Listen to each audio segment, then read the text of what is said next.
Camera লাগাবো না পুরো ভিডিও রেডি? হ্যাঁ রেডি। হ্যালো, আসসালামু আলাইকুম ভিউয়ার্স। আজকে আমি আপনাদের মাঝে নিয়ে এসেছি এলিয়ন গাড়ি। সো যারা নতুন ড্রাইভার তাদের জন্য, ড্রাইভার ভাইরা আছেন তাদের জন্য এটা খুবই গুরুত্বপূর্ণ একটা ভিডিও। আপনারা যারা নতুন ড্রাইভার আছেন, এক এক সময় এক একজনে, কেউ এক্সিও গাড়ি, কেউ প্রিমিয়ার গাড়ি, কেউ এলিয়ন গাড়ি, কেউ হেরিয়ার, মানে এক একজন এক এক গাড়িতে দেখলাম নতুন চাকরিতে এবার চিন্তা ভাবনা থাকে যে ভিতরে সেভিংটা কী রকমের। আর আপনাদের যদি এটা আমি কিছুটা হলেও দেখাই দিই, আপনার একটু হলেও উপকারে আসবে। সো বন্ধুরা, যদি আপনার উপকার আমার ভিডিওর মাধ্যমে অল্প একটু হলেও পেয়ে থাকেন, তাহলে অবশ্যই আমার চ্যানেলটি সাবস্ক্রাইব করবেন, লাইক করবেন, শেয়ার করবেন এবং অন্যান্য ভাইদেরকে দেখার সুযোগ করে দেবেন শেয়ার করে। সো বন্ধুরা, চলে যাই আমরা এলিয়ন গাড়ি। সো এলিয়ন গাড়ি আমরা লোগোটা আপনাদের আগে দেখাই। এটা হচ্ছে গিয়ে বন্ধুরা এক্সিও গাড়ির লোগো, এলিয়ন গাড়ির লোগো, এর মতন চিহ্ন দেখেন বন্ধুরা। তো আমরা যদি এখন গাড়িটার ভিতরে যাই, এই গাড়িটা আমার চালায় আমার বড় ভাই, আমাদের বড় এক ভাই চালায়, যে মিন্টু ভাই এসে, এই যে আমাদের মিন্টু ভাই, এটা তার গাড়ি। সো আমরা এখন গাড়ির ভিতরে আপনার সেটিংটা আপনাদের দেখাবো। সো চলেন, আমরা যদি এখন গাড়িটার ভিতরে ঢুকতে চাই, তাহলে আমরা অবশ্যই গাড়িটা লক করে খুলতে হবে। গাড়িটা লক আছে তো এখন। আপনারা কিন্তু মুখে যদি চাবি আপনাদের থাকে, আপনার অটো কিন্তু এটা পুশ করলে আপনার অটো লক খুলবে, চাবি আপনার কাছে থাকে সেন্সরে, আর না আপনার সেন্সর থেকে লক বাটন দিয়ে লক খুলতে হবে। আচ্ছা, আর যদি আপনার মুখে খুলতে চায়, আপনি এটা দিয়ে এই যে চাবিটা দিয়ে একটু চাবিটা বের করুন। সো আমরা যদি গাড়িটা খুলতে চাই, এখানে দেখেন আমাদের চাবিতে কিন্তু একটা এই যে লক বাটনের চিহ্ন দেওয়া আছে, আর একটা দেওয়া আছে কি আপনার এই যে আনলকের চিহ্ন দেওয়া আছে। সো আমরা আনলকের চিপ দিলে এই দেখেন আপনার গাড়ি কিন্তু এই যে সেন্সরের কাজ করছে, দরজা খুলছে।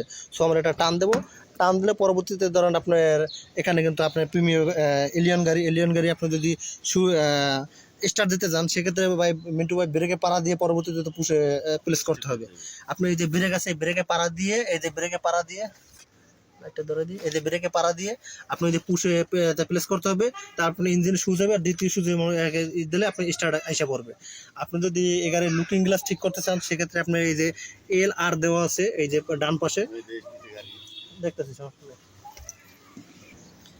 LR দেওয়া আছে, এই যে দেখেন LR। আপনি যদি এলে দেন, আমরা একটু স্টার্ট দিয়ে দেয়, একটু এই যে আমাদের বড় স্টার্ট দেবে, দেখেন ব্রেকে পাড়া দিছে, এই যে পুষে দিয়েছে, গাড়ি কিন্তু অটো স্টার্ট হয়ে গেছে। সো আমরা এখন গাড়ি গ্যারেজে নিয়ে যাবো। সো আমরা যদি এখন আপনাদের যদি এই যে লুকিং গ্লাসটা ডাইন ব্যাম করতে হবে বা লুকিং গ্লাসটা বন্ধ করতে হবে, বন্ধ করতে হলে এখানে একটা প্লেস করেন, এখানে এটা হলে স্টার্ট দেবে, এটা লুকিং গ্লাস, এটা হলে স্টার্টিং। আমরা এই যে লুকিং গ্লাসটা বন্ধ করতে এখানে একটা পুশ করবেন, তাহলে কিন্তু আমরা দেখেন লুকিং গ্লাসটা কিন্তু অটো বন্ধ হয়ে যাচ্ছে। এই যে আবার যদি আপনার লুকিং গ্লাসটা খুলতে হয়, তাহলে সেক্ষেত্রে আবার এখানে আবার প্লেস করতে হবে। এই যে প্লেস করলাম, তাই দেখেন লুকিং গ্লাস কিন্তু আবার আপনার অটো ঠিক হয়ে যাচ্ছে। যদি আপনি লুকিং গ্লাস ডাইন ব্যাম করতে চান, আপনি স্টার্টিং করতে লুকিং গ্লাস ব্যাকা হয়ে গেছে, সেক্ষেত্রে আপনার মোট কথা যে আপনি এলে হচ্ছে কি আপনার বাম পাশেরটা লেফট সাইড, আর হচ্ছে রাইট সাইড। তো আমি যদি মোট কথা লেফট সাইডই দেখাই, আপনার যে এটা আমরা এলে প্লেস করতে হবে, পরবর্তীতে আপনি চাইলে এটা কিন্তু এই দেখেন, এই যে এটা কিন্তু ডাইন ব্যাম হচ্ছে, এই যে এটা কিন্তু এখানে ডাইন ব্যাম হবে। আবার যদি আমি আরেকটা দিয়ে দেখাই, ডাইন সাইড এটা করতে চান, সেক্ষেত্রে আর দিয়ে এই যে সোজা ব্যাকা হচ্ছে। এখন আপনার মনে করেন যদি আমরা এই গ্লাসটা উঠে দিতে চাই, সেক্ষেত্রে আমাদের কোনটা প্লেস করতে হবে, এটা আমরা যদি এটা এই দেখেন আমাদের ডাইন সাইড স্টার্টিং এর দরজার সাথে আপনি এটা যদি উপর দিক টান দেন, আমরা কিন্তু এই যে গ্লাস উপরে দিয়ে করতে আছে। এটাকে আমরা চাইর পাশে একই ক্ষেত্রে এরকম প্রতি দরজায় একটা করে অপশন দেওয়া আছে। আবার যদি আমি অটো আবার যদি নামাইতে চাই, সেক্ষেত্রে আবার এটা নিচে প্লেস করতে হবে, তাহলে এই যে অটো নেমে যাবে। সো বন্ধুরা, আমাদের গ্লাস সেটিংটা শেষ। আমরা যদি চাইলে কিন্তু এই পাশে আবার পকেট সিস্টেম আছে, পকেটে কিছু চাইলে রাখতে পারি।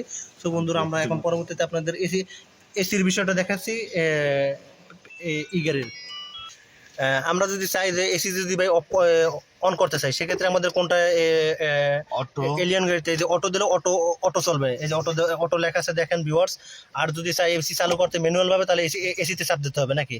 আর এর ফ্যান এটা দিলে আপনি এসি ঠান্ডা হবে নাকি, না পাওয়ার বাড়বে, এটা পাওয়ার বাড়বে, এটা পাওয়ার কমবে। আর আপনার কম্প্রেসার আছে, এটা তাপ বাড়বে, গরম হবে, এটা ঠান্ডা হবে নাকি। আর এটা প্লেস করলে কি ভিতরে বাতাসটা বাইরের দিক যাবে। এই যে গাড়ির চিহ্ন দেওয়া আছে দেখেন বন্ধুরা, এই যে গাড়ির চিহ্ন দেওয়া আছে, এই যে এটার মাধ্যমে বাতাস বাইরের দিক দেখা যাবে। আপনি যদি মোবাইলে চার্জ দিতে চান এলিয়ন গাড়িতে, সেক্ষেত্রে এখানে কিন্তু এই যে চার্জার কর্ড দেওয়া আছে, আপনি কিনে চার্জ দিতে পারবেন। আর এখানে আপনি এই যে দেওয়া আছে গিয়ে পিতে রাখলে পার্কিং, আর রাখলে আপনি ব্যাক গিয়ার, এনে রাখলে নিউট্রাল, ডিতে রাখলে ড্রাইভ। সো বন্ধুরা, আজকে এই পর্যন্ত।